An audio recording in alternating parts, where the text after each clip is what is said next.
Hello and welcome to the Big Q. I'm Tony LoPresti of the Religious and Theological Studies Department, a place where we ask the big questions all the time. Today I'm joined by Dr. Troy Catterson of the Philosophy Department, and we're going to be asking some of the biggest questions human beings have ever asked. But before I get to that, and I know you're thinking about what those could be, let me give you a little clue here. We're filming this on October 30th, 2015.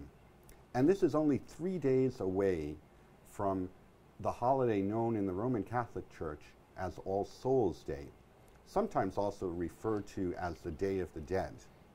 So with that as a backdrop, I'd like to turn to the philosopher of death, shall we say, or at least someone who hopefully will shed some light on what's really a mysterious but ultimately very important topic for all human beings.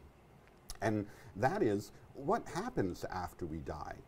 Or let me begin even, Troy, by saying, is it reasonable in the 21st century, here we are in a university environment, is it reasonable to even believe that there could be life after death? Well, I think that the question of life after death is really dependent on another more basic question, and that is, what is it to be a human being? Okay. For example, if I believe that being human is to simply be a biological organism of a certain type, with a certain structure of neurons making up my personality, my so-called mind or soul, then of course, when I die, that's the breakdown of that, and so therefore, it makes no sense to say that something continues on, that's me. But I presume there's some sort of alternative anthropology here. Well, the whole question is, we would have to determine, is my mind not reducible to my brain? And of course, philosophers, even to today, try to argue that. For example, one famous argument presumes that we have free will. And free will is a very important concept. It stands as the basis for morality. For example, if I have no free will, do I have moral responsibility? And if I don't have moral responsibility, then can there be any binding obligations for me? So let's say that there is free will. Okay. Well, then I can't be reduced to the sum of my physical parts, because my physical parts are themselves subject to scientific, biological, chemical laws, which are not free laws. They're laws that are produced in me by the universe and the history of the universe. So if I say I have free will, then I have to say that there's something more to me than just simply my biological, chemical, and physical makeup.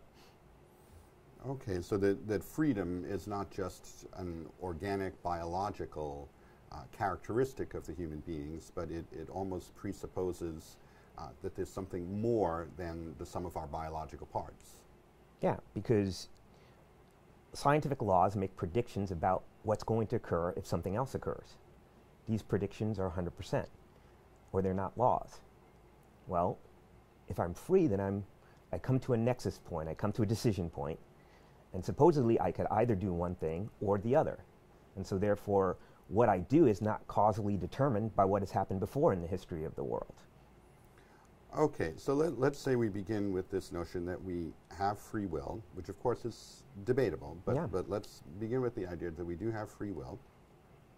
And that in turn implies that a human being is more than just a biological entity. Mm-hmm. Now, I presume in that kind of an environment, then you would say it's plausible to say that when the biological entity dies, when it ceases, whatever is housing this free will, or the free will itself, remains. Is that? Yes, if I can say that the soul is distinct from the body, it's not the same thing, then just because the body dies doesn't mean the soul dies. So do we have a basis for believing that the soul is distinct from the body, or is that just an assertion that we make that maybe some people hope is true? Well, some modern philosophers have argued that to reduce the soul to the body is actually to explain away consciousness rather than to explain it. For example, right now I'm looking at you, and as I'm looking at you, I'm having an experience.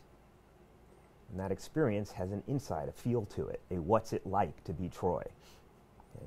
A very famous philosopher, Thomas Nagel, used this as an argument that what it is to be me, my subjectivity, can't be explained by science at all.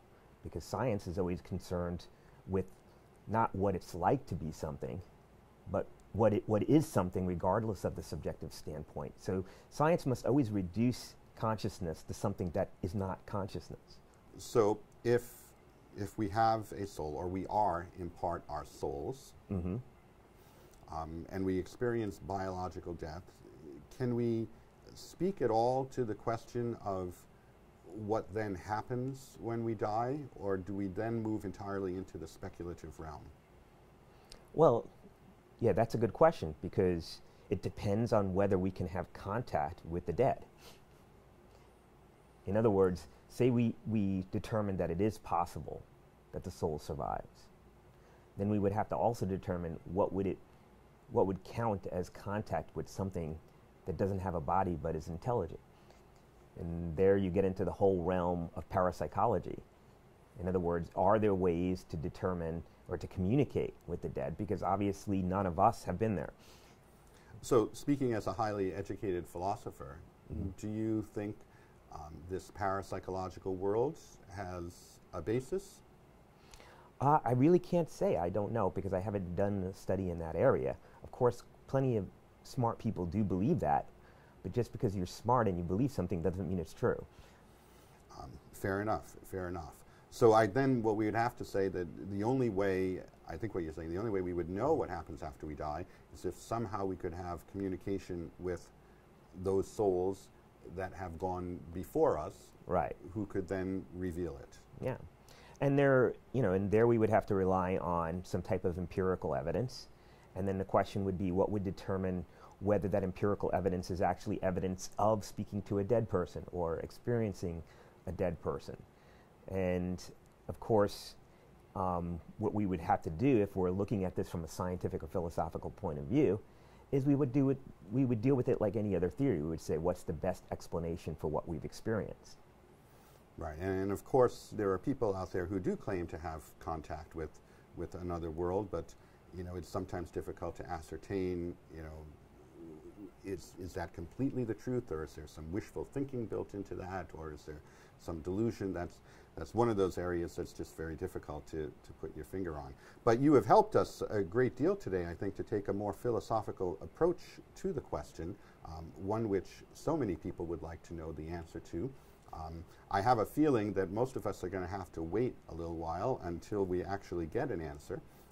But for now, we approach the Day of the Dead, I guess, with hope and maybe a little trepidation. But thank you very much for joining us today on The Big Q. And this is Tony LoPresti reminding you once again that the good life is not so much about living large, but it is about asking the really big questions.